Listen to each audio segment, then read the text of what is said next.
The community hall buzzed with laughter and chatter as people filled the seats for the evening event. It was one of those small-town gatherings that everyone looked forward to, a night where neighbors came together to enjoy music, light-hearted performances, and homemade snacks. The wooden chairs squeaked under the weight of families settling in, children whispered excitedly, and the scent of freshly baked pies floated through the air. At the far corner of the room sat a young woman, quiet and almost invisible. She wore a plain dress, the kind that didn't draw attention. Her hair was neatly tied, her eyes focused on her hands resting in her lap. She smiled politely when someone walked by, but mostly she kept to herself. People in town had seen her before, walking to the library, helping out at the bakery sometimes, or sitting on a park bench with a notebook. But no one really knew much about her. She never talked about her past, never spoke about her family, and never mentioned what brought her to this town. The stage at the front was decorated with fairy lights, and a slightly old piano stood at one side, untouched for now. The host, a cheerful man with a round face, walked up with a microphone and greeted everyone warmly. "Thank you all for coming," he said, smiling at the crowd. "Tonight we have some wonderful local talent ready to perform. Let's enjoy and support them."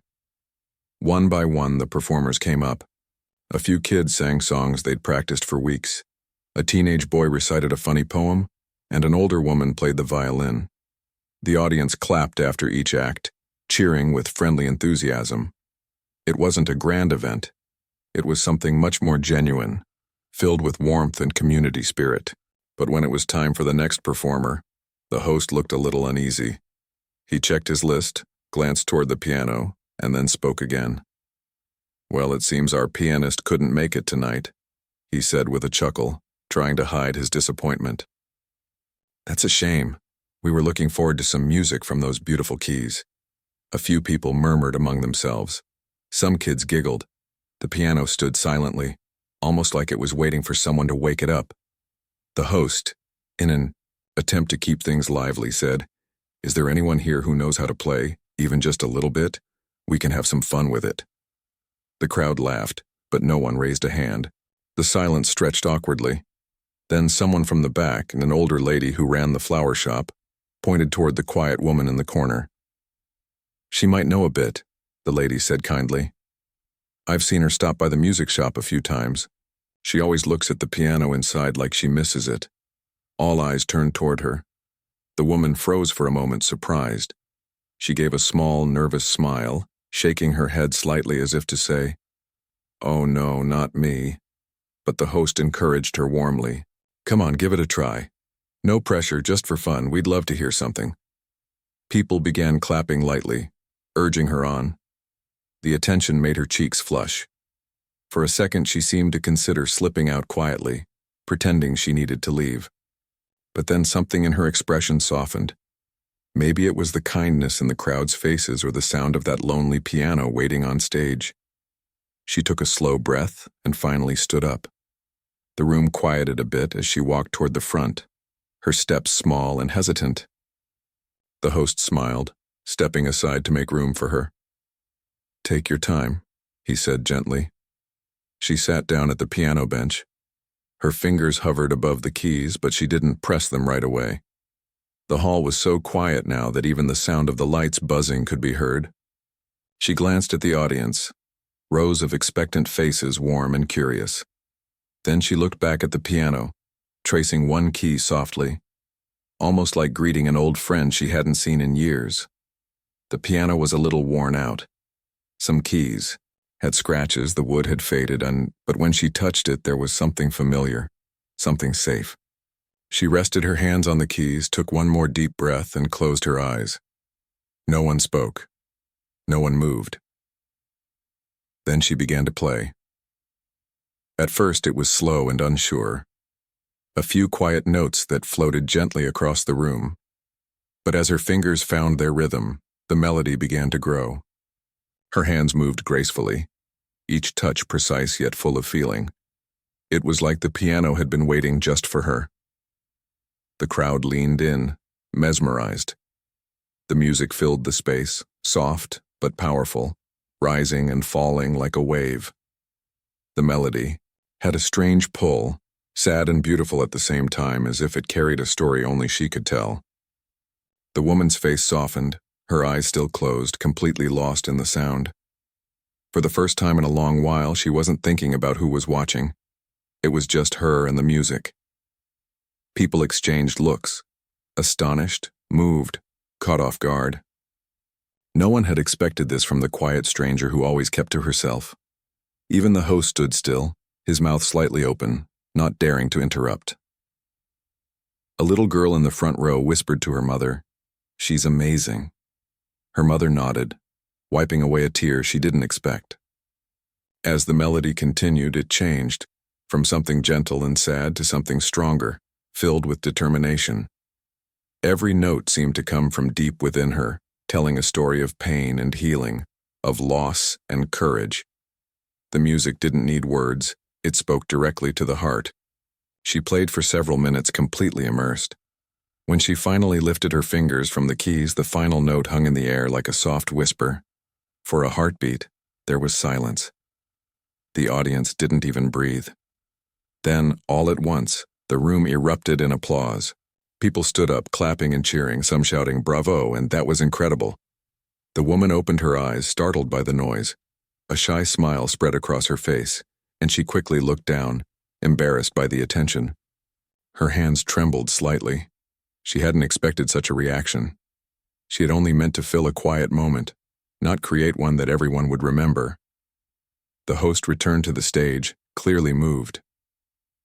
That was unbelievable," he said, his voice trembling with emotion. "You didn't just play the piano, you made it come alive again. What's your name, if you don't mind sharing?" She hesitated. For a moment, it seemed like she might not answer. But then she spoke softly. "My name is Lila." It was the first time many in the room had heard her voice. The crowd applauded again, chanting her name. Lila smiled nervously, nodding her thanks. She stood from the bench, gave a small bow, and stepped down. A few people tried to talk to her, to compliment her, but she only smiled politely and made her way back to her seat, her heart still racing. For the rest of the evening, people kept talking about her performance. They replayed the moment in their minds, the way her hands moved, the emotion in the sound, the stillness before the applause. It felt like they had witnessed something rare, something that came straight from the soul. Lila sat quietly in the back again, clutching her small bag. She listened as the event continued, but her mind was far away. Her fingers still tingled from the touch of the keys. It had been years since she had last played in front of anyone. Years since she'd even dared to try. But tonight something inside her had shifted. When the event ended and people began leaving, several came to thank her. One man told her, "You should be performing on big stages." Another said, "Your music made me remember someone I loved." Lila smiled at them kindly, but inside her heart ached with memories she had long tried to bury. As she walked home through the quiet streets that night, the cold air brushing against her face, she couldn't stop thinking about what had just happened. She had almost said no. She had almost let fear win again. But the moment she touched those keys, it was like finding a missing piece of herself. The sound of her own footsteps echoed softly on the pavement. The stars above looked brighter than usual, and she felt a strange peace, and fragile but real, fragile. Maybe she thought music wasn't gone from her life after all. Maybe it had just been waiting for the right moment to return. She reached her small apartment, turned on a single lamp, and sat by the window. Her fingers tapped gently on the table, still replaying the tune she had just played. She smiled to herself, not a big happy smile, but a quiet one, filled with something she hadn't felt in a long time. Hope. Outside, the town slept peacefully. No one knew the full story of the woman who had just played that night. But soon, they would. Because that single song was only the beginning. The morning after the event, the town was already talking about what had happened. The local cafe buzzed with conversation. The bakery had customers whispering between bites of bread, and even the librarian had heard about the mysterious woman who played like a professional pianist. People described it differently. Some said it felt like the music told a story. Others said they couldn't stop thinking about it all night. Someone had recorded a short video on their phone and posted it online, and by morning, it had already been shared dozens of times. The video showed her sitting quietly at the piano, her hair falling slightly over her face, her fingers moving with calm confidence. The sound wasn't perfect because of the old piano, but the feeling in the music still came through clearly. The comments under the post were filled with admiration. "Who is she?" one said. "She must be trained." "No one plays like that by accident," wrote another. "I cried listening to this," someone else added. But the woman who had played, Lila, didn't know about any of that yet. She woke up in her small apartment above the bookstore, made herself a cup of tea, and sat by the window. The sunlight fell softly across her table, and her mind was still full of the melody she had played the night before. It had been so long since she'd let herself touch a piano in front of people. For years, even looking at one made her heart ache. She used to play every day once, not for money, not even for fame, but because it was her way of breathing. Then everything had stopped after that one night, the night she wished she could forget but never could. Her phone buzzed. It was a message from the flower shop lady, the same one who had pointed her out at the event. "Everyone's talking about you," the message said. "You were wonderful last night. Come by the shop today if you can. I have something for you." Lila smiled faintly and decided to go. When she stepped outside, the street felt alive. People she passed gave her warm smiles, some even waved. Usually she preferred to walk unnoticed, blending into the background, but today was different. It felt strange, a mix of shyness and warmth. At the flower shop, the lady greeted her with open arms. "You made that whole evening magical," she said. "We haven't had a moment like that in years." She handed Lila a small bouquet of white lilies. "These are for you, for bringing beauty back to our town for one night." Lila blushed and thanked her softly. The kindness in people's faces touched her, but deep down, she was afraid too. She had spent years hiding her identity, and now suddenly eyes were turning her way again. She wasn't sure she was ready for that. By afternoon, as she walked past the cafe, she heard someone call her name. A group of young musicians waved her over. They were smiling excitedly. "You're the pianist from last night, right?" one asked. "We watched your video. You're amazing." "Video?" Lila repeated, her heart skipping. "Yes," the boy said, showing her his phone. The clip from the event was playing on the screen.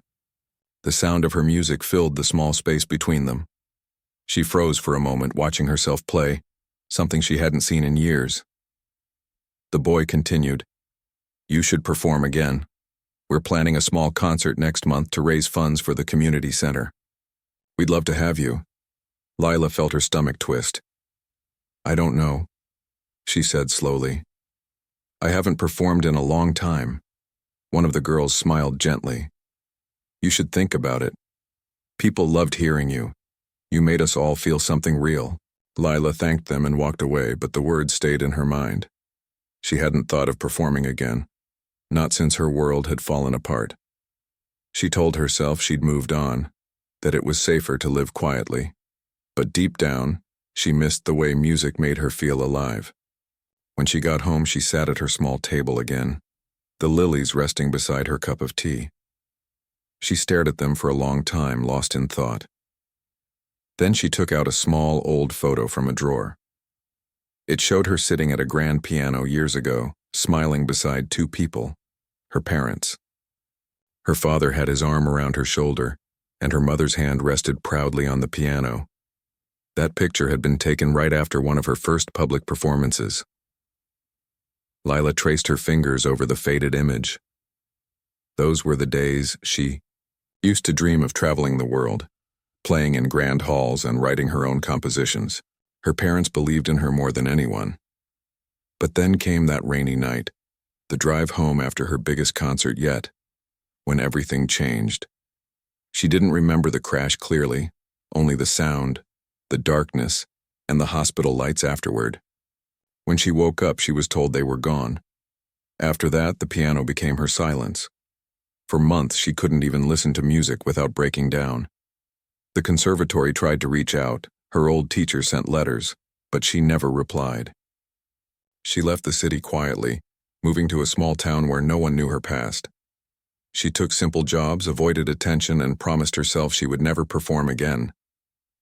But last night, for a few minutes, she had broken that promise. She looked out the window again, watching the people walk by. Somewhere in the distance, a child was practicing scales on a small keyboard. The uneven notes drifted through the air, slightly offbeat but full of joy. It made her smile. Maybe, she thought, music wasn't about stages or applause. Maybe it was about moments, like last night, when it simply connected hearts. Her thoughts were interrupted by a knock on the door. It was the host from the event, holding a box of pastries and an envelope. "Sorry to drop by," he said cheerfully, "but I wanted to thank you in person." That performance, it meant a lot to everyone. He handed her the box.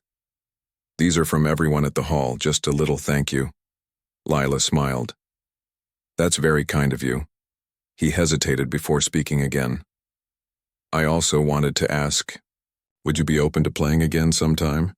Maybe at our winter charity show next month, no pressure, of course." She looked down, her hands tightening around the box. "I'm not sure," she said softly. He nodded understandingly. "Take your time. You don't have to decide now. But you have a gift that moves people, and maybe the world needs a bit of that right now." When he left, Lila sat quietly for a long while. She opened the box and found a note inside, written in several different handwritings. It said, "Thank you for sharing your heart with us. You reminded us that beauty still exists." Her eyes filled with tears. It wasn't fame or recognition she felt. It was connection. After years of being unseen, she had touched others through something that came from deep within her. That night, she couldn't sleep. The memories of her parents, her old life, and the applause from last night swirled in her mind. She got up and took a walk. The streets were quiet, the lamps casting soft yellow light on the empty road. She passed by the community hall, the same place where everything had happened. She walked up to the door and peeked through the glass. Inside, the piano still stood on the stage, covered with a cloth. It looked peaceful, like it was resting. Lila stepped closer, pressing her hand against the glass. "Maybe just once more," she whispered. She found the door unlocked. The caretaker must have forgotten to bolt it after cleaning. She slipped inside quietly. The hall was dark, but a little moonlight streamed in from the windows. She walked toward the piano, her shoes making soft echoes against the floor. Pulling the cloth off, she sat down again on the same bench. Her fingers trembled as they hovered above the keys. For a few seconds she didn't move. Then she began to play, softly, just for herself this time. It wasn't the same song as before. This one was gentler, simpler, like a lullaby. As she played, her heart felt lighter. It was as if she could hear her parents' voices in the sound. Calm, loving, proud, she finished with a deep breath, smiling through tears. For the first time in years, she didn't feel haunted by the past. She felt free. When she stood up to leave, the hall was still silent, but it no longer felt empty. She whispered a quiet promise before closing the door behind her. "I'll play again. But this time, I'll play to heal." Outside, the sky was just beginning to show the first hint of dawn. The world felt new again. Lila walked home slowly, her heart peaceful. She didn't know what would happen next, whether she would perform again or stay hidden.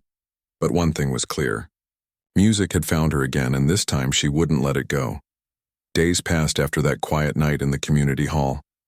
The short video of Lila's performance kept spreading online, slowly reaching people beyond the little town.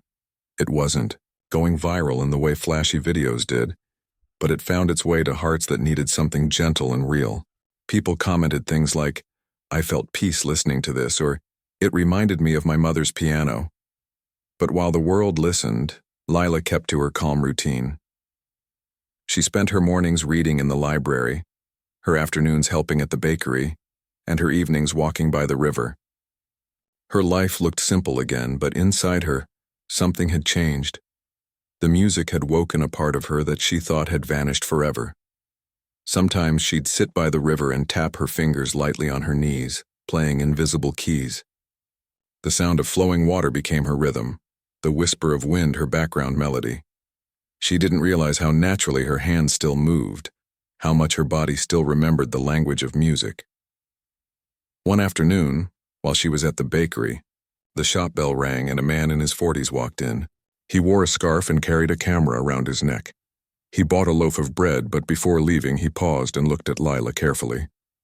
"Excuse me," he said softly, "but are you the pianist from the video?" Lila froze for a moment, surprised. I played once at the town hall," she said cautiously. The man smiled kindly. "Yes, that's the one. I've been looking for you. I'm writing a small piece for a regional magazine about inspiring stories from small towns. Your performance moved me." She blinked, unsure how to respond.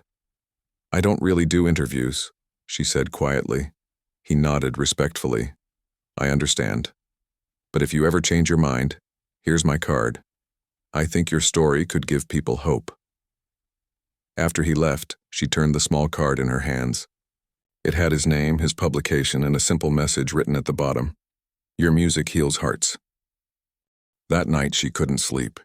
She kept thinking about the idea of people knowing her story. Not just her music, but her past, her pain, the reasons she disappeared. She had built her quiet life carefully, hiding from all that. Could she really open that door again? The next morning she went to the town library as usual. But when she sat down to read, she noticed two teenagers whispering and glancing her way. One of them held a phone. When she passed by their table, she heard one whisper, "It's her. I found an old video of her from years ago." Her heart raced. She sat down at another table, pretending not to hear. But curiosity and fear pulled at her, and she quietly opened her phone. She searched her old name, the one she hadn't used in years, and there it was. A grainy video from nearly a decade ago, showing a younger version of herself playing at a grand concert hall. The title read, "Prodigy Pianist Stuns Audience." Her hands trembled. The comments were old but still there, people praising her, calling her a rising star, talking about her bright future. She stared at the screen, her chest tightening. That young woman in the video had dreams as wide as the sky. She never imagined how quickly it would all be taken away. She turned off her phone and stepped outside, the cool air brushing against her face. Memories she had tried to bury came rushing back. The applause, the lights, her parents smiling in the front row, and then the night everything ended. The rest of the day passed in a blur. People around town greeted her with extra warmth, but she couldn't tell if it was kindness or curiosity. It seemed like everyone had seen something, heard something. That evening when she returned home, she found an envelope slipped under her door. Inside was a printed photo, a still from that old concert video, with a note attached that read, "We had no idea you were her." There was no name, no signature, just that single line. Lila sat on her couch holding the photo. The image was beautiful yet painful. It wasn't meant to scare her, she knew that. But it meant her past had finally reached this small, quiet place she had escaped to. For a long time she sat in silence, then finally stood up and walked to her small table. She took out her parents' photo again and set it beside the note. "I didn't want anyone to know," she whispered. "I just wanted peace." But even as she said it, part of her wondered if this was exactly what she needed, not to hide anymore, but to face what she had run from.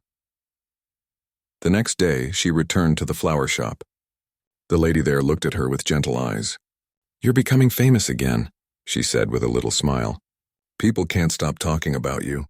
But don't worry, they're only saying good things." Lila smiled faintly. "It's strange," she admitted. "I never wanted to be known again." The lady nodded. "Sometimes life has its own plans. Maybe it's time people hear your story. Not the sad part, but the brave one." Lila didn't reply, but her heart was heavy with thought. That evening, she went for a long walk. She ended up near the music shop she always passed. The shop owner, a kind man with silver hair, recognized her and came out. "I heard about your performance," he said kindly. "I used to run a small studio back in the city. I remember hearing your name once, years ago. You played beautifully then, and you still do." She blinked in surprise. "You remember?" He nodded. "You were a student at the conservatory, weren't you? I saw you perform when I was visiting. "It's good to see you playing again." Something about his gentle tone made her heart ease. She looked at the pianos inside the shop, their polished surfaces reflecting soft light. "Do you ever rent them out?" she asked quietly. "Of course," he said. "Would you like to use one?" She hesitated for a long moment before nodding. The next afternoon, she returned to the shop. The owner gave her the key to a small practice room at the back. It had a single grand piano and a stool. When she closed the door behind her, the outside world disappeared. She sat down, touched the smooth keys, and let out a deep breath. The first notes she played were uncertain, but soon the room filled with music again. She played not for anyone else, but for herself, for the years she lost, for her parents, for the courage she was slowly regaining. The melody that came out was different from anything she'd played before. It carried sadness, yes, but also strength. It sounded like someone walking through rain and finally finding sunlight again. She didn't know that the shop owner, hearing her from outside, had tears in his eyes. He quietly recorded a small piece of the music, just the sound, no image, and later shared it on a local music forum with a caption that said, "A lost pianist finding her way home." Within days, that short audio clip spread.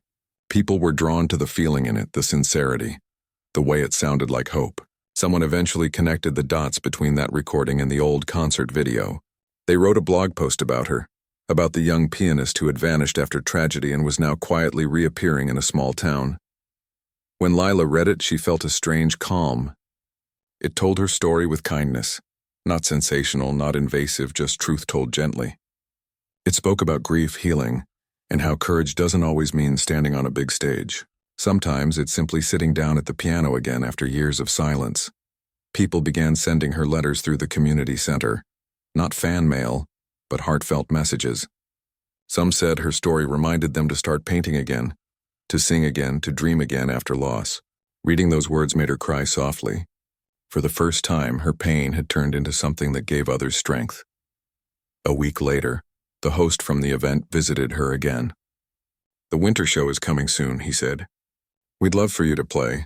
Everyone's hoping to hear you again." She looked at him quietly, then smiled. A real warm smile this time. "I think I will," she said.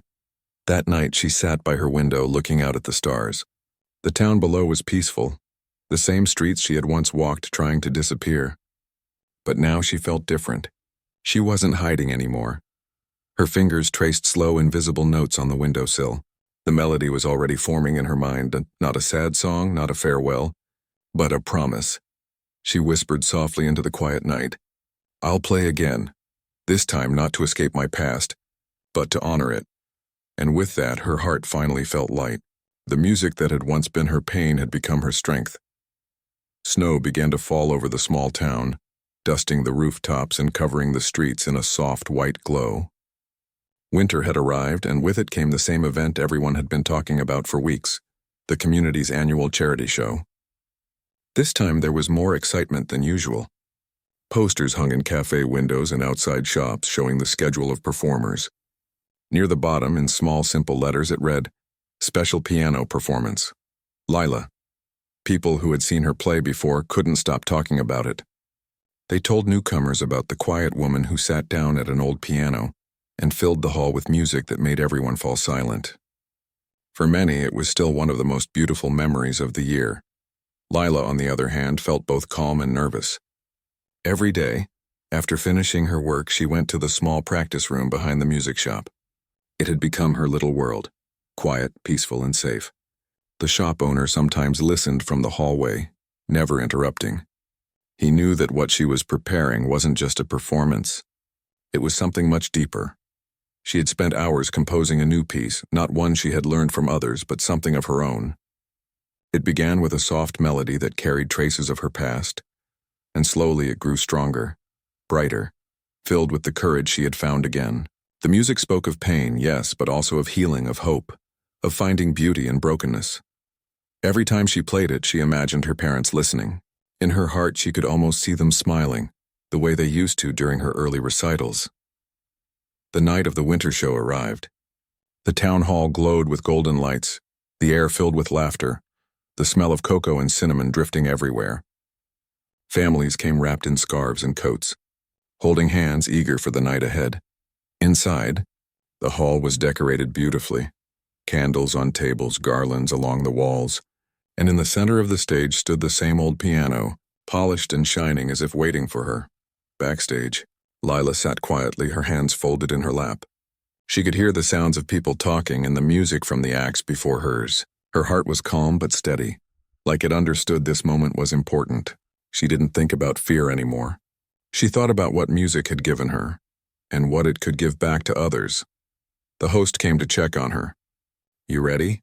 he asked kindly. Lila smiled softly. "I think so," he nodded. "No matter what happens, just play the way you always do, from your heart." That's what everyone came to hear. As she waited for her turn, she closed her eyes for a moment. She whispered to herself, "For them, for the ones I loved, and for the ones who need to remember that life can still be beautiful." Then she heard her name. The lights dimmed slightly, and the host introduced her to the crowd. "Last year, our piano was silent. This year it sings again. Please welcome someone who has reminded us all how powerful music can be." Applause filled the room. She stepped out slowly, her steps light, her heart steady. The hall looked even more beautiful than she remembered. Warm faces, expectant eyes, the soft glow of winter lights reflecting off the polished wood of the piano. She sat down on the bench, adjusted the seat, and placed her hands on the keys. For a moment, there was silence.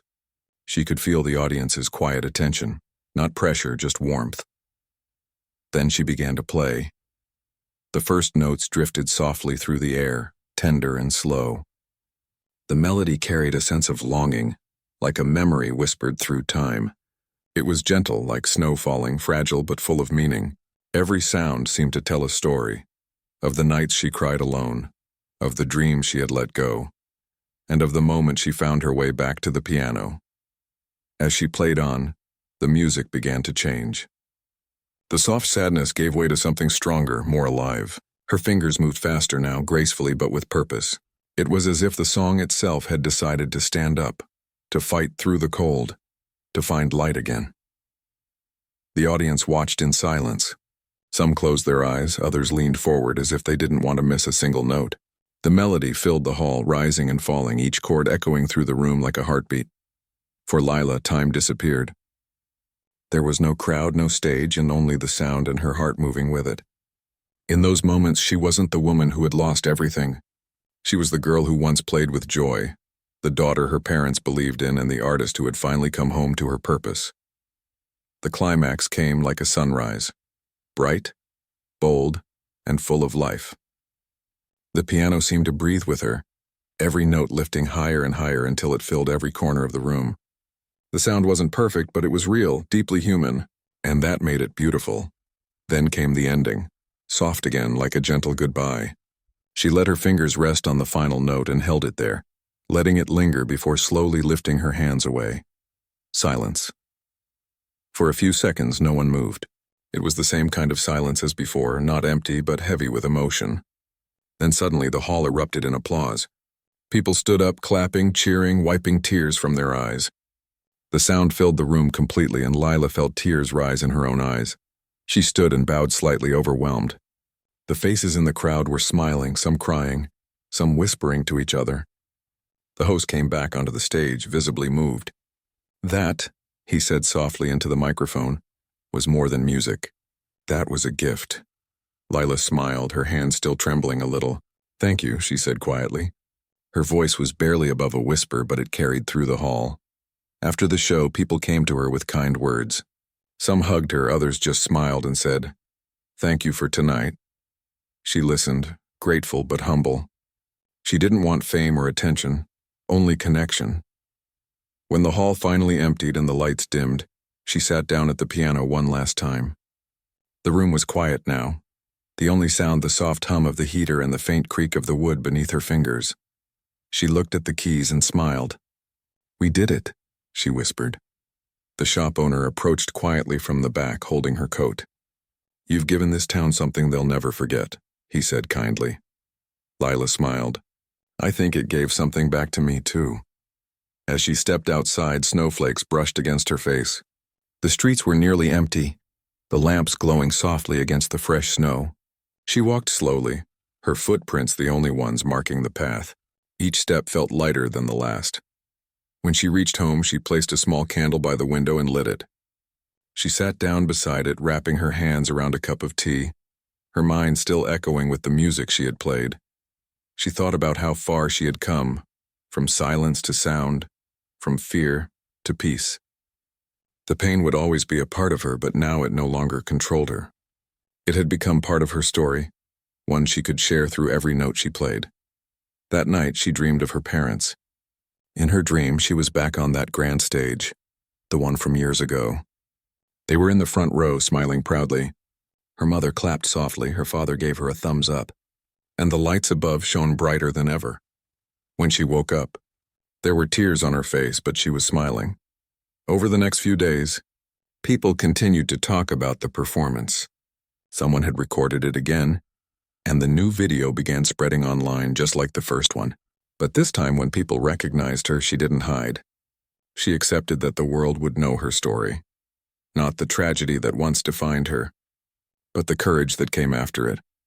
Letters and messages came again from strangers, from music teachers, even from other musicians who had once quit and now wanted to start again. They all said the same thing in different words. Your music gave me hope. And that was enough. Lila didn't plan grand concerts or interviews. Instead, she started giving small lessons to local children who wanted to learn. She taught them not just how to play notes, but how to feel them, how to tell stories without words. She often said, music isn't about perfection, it's about truth.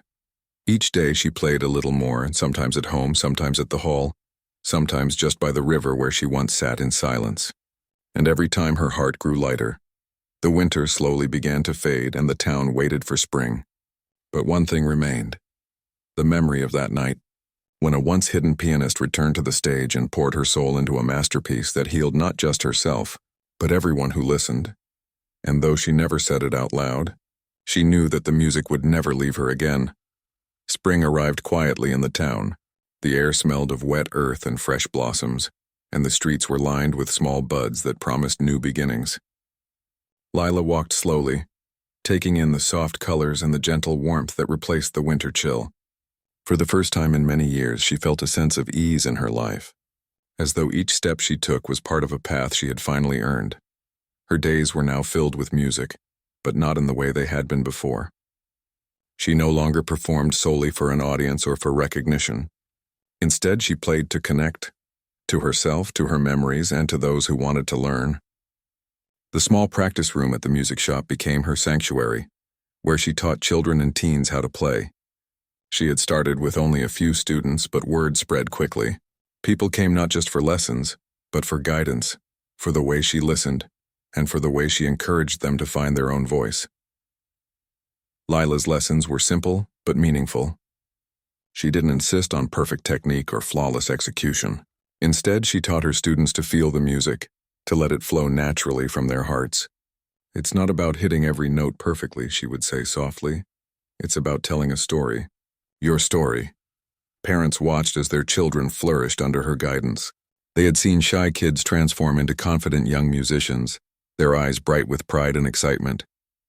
It was not only the music that changed them, but the way Lila nurtured patience, focus, and courage. She didn't lecture or demand. She simply encouraged, guided, and inspired. Her own music also continued to evolve.